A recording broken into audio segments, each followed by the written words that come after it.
Notice that there is a mysterious attack inside Syria that is obviously drawing attention. Is this that we're seeing here in Syria? According to reports, the 107th Brigade was attacked, an airstrike, according to what they report. For now it's not known who they are. According to what Syria reports, shots were fired at the 107th Brigade. It's still not clear how many people were affected. Nothing else, only that there was an attack. Not from the air, no.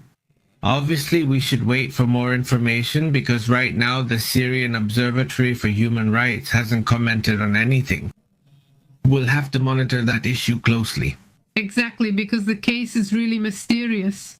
It's not the first time. There have been several attacks, especially at military facilities.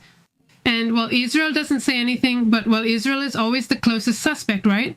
Yes, because of the recent conflicts and all that. Yes, besides their airstrikes, it's not like someone launched a projectile or something. They're always airstrikes. Exactly. And right now Hezbollah has a lot of capability, honestly, although they're also enemies of Hezbollah.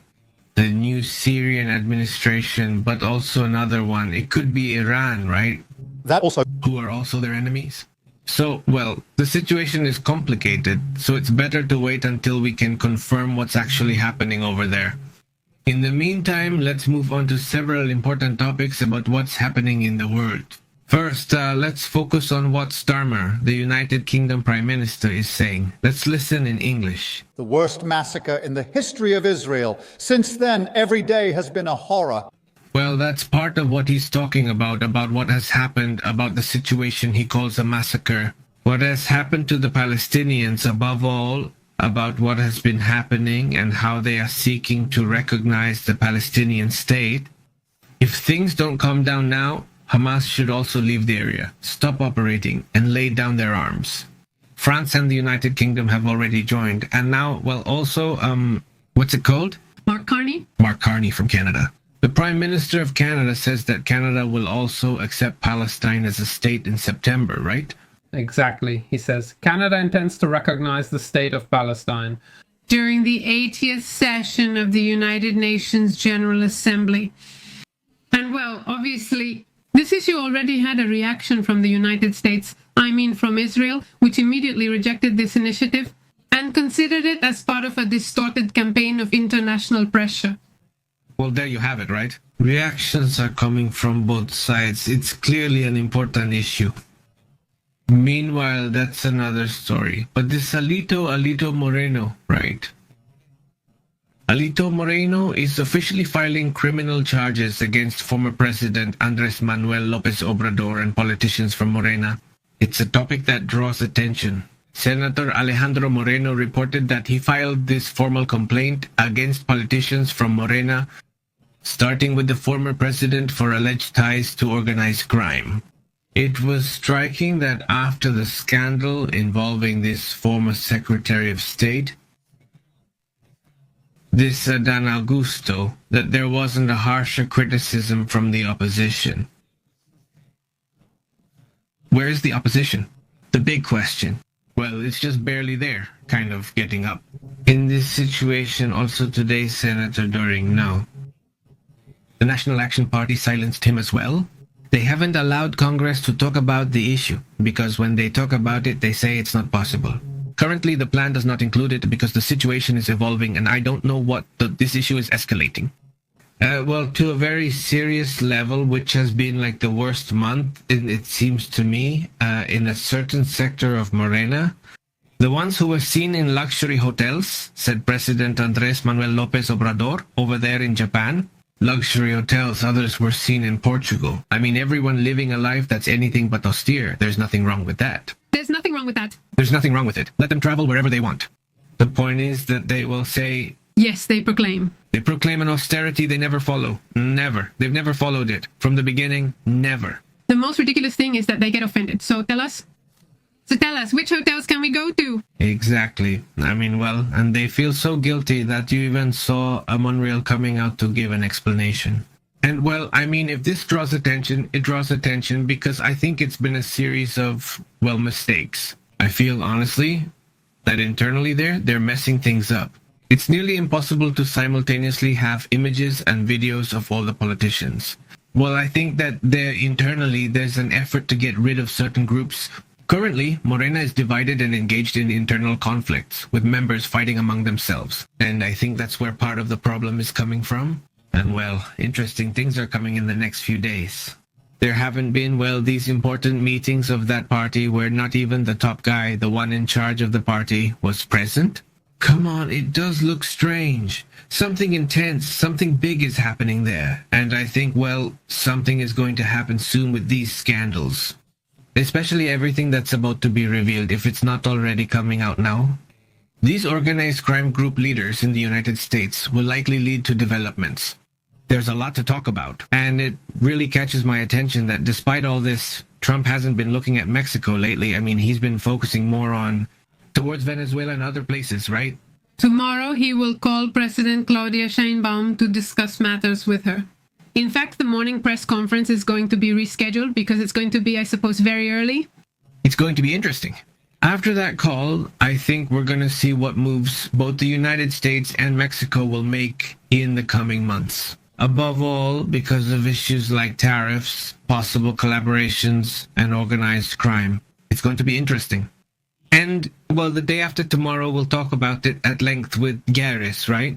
We'll go into detail, talk about it, and give all the details there. We'll break it down. But anyway, let's move on to other important matters. Well, today there was a vote that we've already talked about here as something unfair. Above all, it was used by this Pelosi, the fact of one of the examples, because it's not the only one, that they know prior information about what's going to happen in companies and use it to their advantage to buy stocks, right? What's it called? Buying or selling stocks. Buying and selling stocks? Stop. Well, to profit or to tell friends so they can benefit. What am I saying? There's nothing wrong with it. If you're not someone who has secret information, but if you're a top-level politician in the United States and you receive information, hey, there's going to be this geopolitical issue that's going to affect this company, and that company's stock is either going to drop or go up. Well, that's where you have insider information, and you shouldn't be buying stocks. You shouldn't. That should be illegal. And what's happening? Exactly. Well, today in Congress, there was a vote to prohibit legislators from buying stocks. This one you're seeing on the screen, he is a senator named Hawley. He's a Republican, and he was the one who introduced the bill.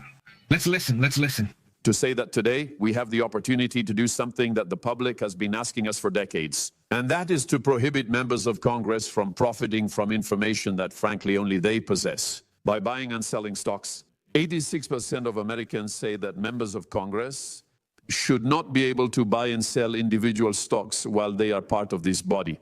They are correct, and the reason is clear. Another House ethics referral occurred last week. The former House Speaker has made millions in profits. We have seen members of both parties, I'm sorry to say, being investigated for their stock trading activities. The reason for all this is that, frankly, the members of this body have access to information that ordinary people simply don't have. Is this insider trading? According to the laws, it's not. Sometimes people say, well, we already have laws against insider trading. We don't need a stock ban. The information that members of Congress have access to technically isn't covered by insider trading laws. The information we receive is highly valuable, contrary to what some may believe. That's why during the COVID pandemic, members of Congress from both parties were seen engaging in a wave of stock trading. Right after receiving reports about COVID, did the public get those reports? No, they didn't. Did the public have access to the kind of information that was given to members of Congress? No, they didn't. And that's why when you look at the kind of information members of Congress have access to, what they can act on, the access they have is simply qualitatively different from that of any ordinary citizen. And that's why we should implement common sense measures that say if you want to be a member of Congress, you can put what you want. Great. You can buy mutual funds, you can buy diversified investment vehicles. You shouldn't be able to buy and trade individual stocks, in which, frankly, we have an interest because of the work we do. We possess exclusive information that no other member of the public has access to. This bill would finally fix that. Look, just look at that, eh? And this Republican senator says in both parties there have been people who do that. I mean, Nancy Pelosi is an example. She would buy stocks, and coincidentally, when she bought stocks, They were about to go up, and a few days later, they did go up. And then she would sell, and she would sell with an impressive profit, and then suddenly the price would drop, or she had shares in a certain company. Suddenly she didn't like those shares anymore, and she would sell them. And everyone, why did she sell them 2 or 3 days later? The shares would go down, and you say, hey, how come she didn't lose? What did she know was going to happen? Obviously, she knew information. Nancy Pelosi is one example, but both Republicans and Democrats have been cashing in for years. They don't need to steal in the sense of other countries, of going and taking money that isn't theirs. No, they do insider trading. Let's say it's a kind of, abuse. Maybe not like a theft as such. But in some way they're exploiting their position, correct? Exactly. Well, the whole Nancy thing was so big that there were investors who only invested in whatever Nancy Pelosi had. If Nancy Pelosi sold at that very moment, they sold. If she bought, they bought. And they always made profits. There were people who did really well because they followed Nancy Pelosi's moves. I mean, basically, it was a huge deal. This shouldn't have happened. The craziest thing of all is that Trump criticized Nancy Pelosi for that, and Trump would say, this is wrong. And how she's making money, I don't know. Now that they're changing the law, he doesn't like it. No, exactly. Well, to begin with, how did the law turn out? First, say what he said. Well, Trump accused today that the Democrats are trying to attack him with this proposal called the Honest Act. Yes, the one who puts it forward, the one who implements the law is him.